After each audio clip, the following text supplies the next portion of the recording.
মসজিদ কমিটি হবে ইমাম এবং খতিব সাহেবের পরামর্শের ভিত্তিতে। এই কমিটির প্রাণ পুরুষ হবেন খতিব কিংবা ইমাম, তাকে বাদ দিয়ে নয়, তাকে সহযোগিতা করার জন্য এই কমিটি হবে। হে বিশ্ববাসী, তোমরা জেনে রাখো, আজ আমি যে সমাজ ব্যবস্থা গড়ে তুলেছি আল্লাহর কিতাব এর ভিত্তিতে, এই সমাজটাই হচ্ছে বিশ্বের সর্বশ্রেষ্ঠ সমাজ। এর আগেও এই ধরনের কোন সমাজ জন্ম নেয়নি, এর পরে ওই ধরনের কোন সমাজ জন্ম নেবে না। সুতরাং ওই সমাজকে অনুসরণ করে যেই সমাজ ব্যবস্থা গড়ে উঠবে, সেই সমাজ ব্যবস্থাই দুনিয়ায় শ্রেষ্ঠত্বের আসনে বসবে। নবীজির এই সমাজকে বাদ দিয়ে মন গড়া কোনো মতবাদ তন্ত্র মন্ত্র দিয়ে যে সমাজ গড়া হবে, সেই সমাজ আল্লাহর কসম দুনিয়াকে শান্তি এবং সম্মান দুটার কোনটাই দিতে পারবে না। এটি প্রমাণিত সত্য। দুনিয়ার যে কোনো মহাদেশে হোক, দেশে হোক, অঞ্চলে হোক, এটি প্রমাণিত সত্য। বাংলাদেশ 90% মুসলমানের দেশ। এদেশের 90% মুসলমান আল্লাহর উপর ঈমান রাখে, আল্লাহর কোরআনকে মানে, নবী করিম সাল্লাল্লাহু আলাইহি সাল্লামকে শেষ পয়গম্বর স্বীকার করে। এই দেশে আইন চলবে কোরআনের মতবাদে ইনশাআল্লাহ। এই জায়গায় যতদিন পর্যন্ত আমাদের দেশ না আসবে, এদেশে আমরা কোনো সত্যিকারের মানবিক সমাজ কায়েম করতে পারবো না। বলবেন তাহলে এই দেশে অন্য ধর্মের মানুষ যারা আছে তাদের কি হবে? কোরআন শুধু মানুষের সম্মানের গ্যারান্টি দেয় নাই, অধিকারের ওয়ারেন্টি দেয় নাই, কোরআন সমস্ত মখলুকাতের অধিকারের ওয়ারেন্টি দিয়েছে।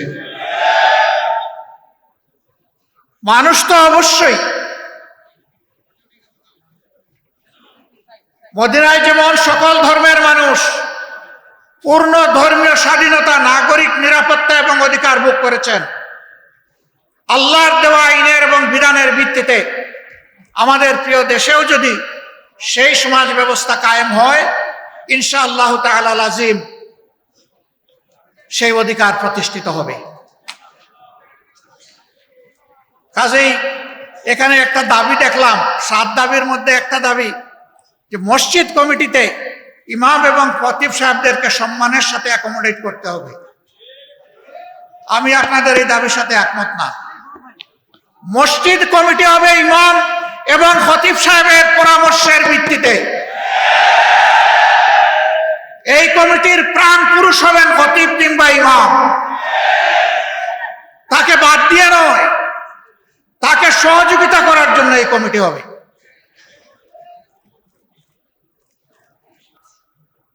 আপনাদের মর্যাদা কি ভাই? আমরা যখন জীবিত আপনারা ইমামতি করেন, আমরা পিছনে দাঁড়িয়ে যাই, আপনারা আমাদের ইমাম। আমরা যখন দুনিয়া থেকে বিদায় নেই, তখনও আপনারা আমাদের ইমাম। শুধু ব্যতিক্রম এতটুকু, জীবিত অবস্থায় আপনাদের পিছনে দাঁড়াই, আর দুনিয়া থেকে চলে গেলে আমাদের লাশটা সামনে রেখে আপনারা দাঁড়ান। আপনারা হচ্ছেন ইমামুল হাইয়া ওয়াল মাইয়া, হায়াতেও ইমাম, মৌতেও ইমাম। আমরা এই দিক থেকে কলিজার ভিতর থেকে আপনাদের প্রতি আজীবন সম্মান দেখাতে চাই। আমাদের ইমাম এবং খতিব সাহেবরা কারো করুণার পাত্র হবেন, এটা আমরা দেখতে চাই না। সমাজের ফয়সালা মিম্বর থেকে আসবে ইনশাআল্লাহ, সেই ফয়সালাই মিম্বর মেনে নিবে। হ্যাঁ, খতিব এবং ইমাম সাহেবরাও মানুষ, তারাও ভুলের ঊর্ধ্বে নন, ভুল তো হতেই পারে। ভুল যদি হয়, এর সমাধান করতে হবে সম্মানজনক ভাবে। এই সমাধান এইভাবে নয়, আমার পছন্দ হয়নি, আমি দুপুরবেলা জোহরের নামাজের সময় বলে দিলাম যে উনি কিভাবে ইমাম থাকেন আমি দেখে নিব, আসরের নামাজের সময় দেখা গেল উনি আর মেহরাবে নাই।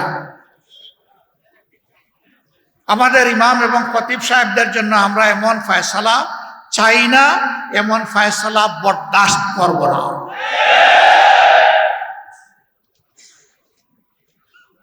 তাদেরকে তাদের পূর্ণ মর্যাদায় অধিষ্ঠিত করতে হবে।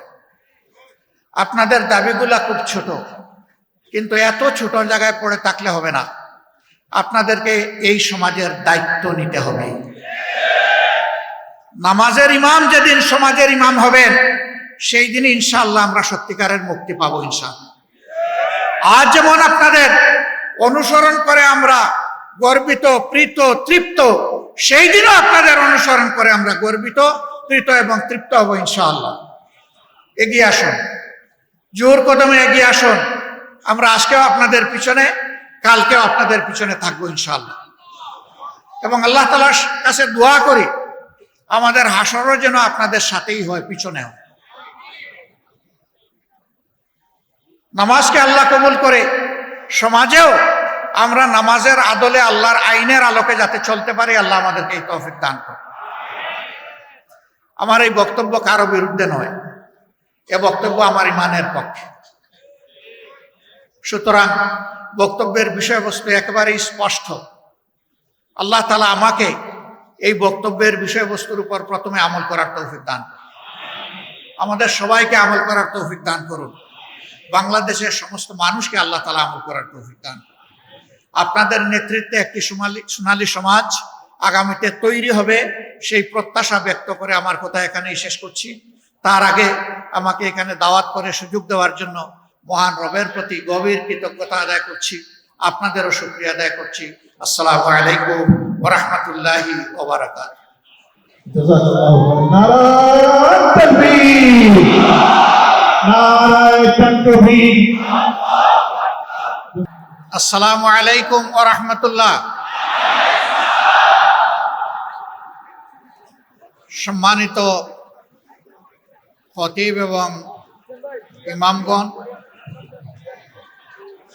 উলামায়ে কেরাম, মাশায়েখে আযম, রাজনৈতিক নেতৃবৃন্দ, মিডিয়ার বন্ধুগণ, আপনারা সবাই কেমন আছেন? আলহামদুলিল্লাহি রাব্বিল আলামিন ওয়াসসালাতু ওয়াসসালামু আলা রাসূলিহিল কারীম ওয়া আলা আলিহি ওয়া সাহবিহি ওয়া আহলি বাইতি আজমাইন। সম্মানিত বন্ধুগণ, আজ সম্মিলিত ইমাম এবং খতিব পরিষদ কর্তৃক আয়োজিত জাতীয় এই সম্মেলনের অতি সম্মানিত আয়োজকবৃন্দ, আমন্ত্রিত অতিথিবৃন্দ এবং যাদের নিয়ে আজকের এই মহান আয়োজন, সেই আয়োজনের সম্মানিত ডেলিগেটবৃন্দ, আজকের এই আয়োজনের 7 দফা দাবি আপনারা সামনে নিয়ে এসেছেন। এই দাবিগুলা নিতান্তই সঙ্গত এবং একেবারেই অল্প। আমি ব্যক্তিগতভাবে আপনাদের এই দাবিতে থেমে যাওয়ার মানুষ নই। আমি মনে করি এই দাবি তো বাস্তবায়ন হতেই হবে, তার সাথে খতিব এবং ইমামদেরকে তাদের আসল মর্যাদা তাদের হাতে তুলে দিতে হবে। সেই মর্যাদাটা কি? এটা কি বাংলাদেশ থেকে এই যুগে বানাবো? অবশ্যই না। মসজিদে নববীর খতিব, মেহরাবের যিনি ইমাম, তিনি মসজিদকে যে মর্যাদায় প্রতিষ্ঠিত রেখে গিয়েছেন, আজ মসজিদকে সেই মর্যাদায় নিয়ে যেতে হবে। রাসূল করিম সাল্লাল্লাহু আলাইহি ওয়াসাল্লাম মহান রব্বুল আলামিনের পক্ষ থেকে দায়িত্ব পেয়ে মসজিদ গড়েছিলেন এবং মসজিদকে আল্লাহ তাআলার পছন্দ অনুযায়ী মর্যাদায় প্রতিষ্ঠিত করেছিলেন। রাসূল পাক সাল্লাল্লাহু আলাইহি সাল্লামের আলাদা কোনো পার্লামেন্ট ছিল না, আলাদা কোনো ক্যাবিনেট হাউস ছিল না এবং আলাদা কোনো রাষ্ট্রপতির অথবা প্রধানমন্ত্রীর কোনো কার্যালয় ছিল না। সমস্ত দায়িত্ব আঞ্জাম দেওয়া হতো মসজিদে নববী থেকে। বিভিন্ন ধর্মের মতের মানুষ সারা বিশ্ব থেকে প্রতিনিধি নিয়ে তার কাছে এসেছেন। তিনি তাদের সকলের সাথে মিলিত হয়েছেন মসজিদে নববীতে। রাষ্ট্রের সকল কর্মকাণ্ডের পরামর্শ আহলে রায়দের সাথে করেছেন মসজিদে নববীতে। যুগের যতটুকু সময় মসজিদে নববী এবং মসজিদগুলোকে মর্যাদা দিয়ে চলেছে, আর এই মসজিদ কেন্দ্রিক যে সমাজটা দুনিয়ার যে অঞ্চলে ছিল, সেই সমাজই ছিল বিশ্বের ভালো সমাজ।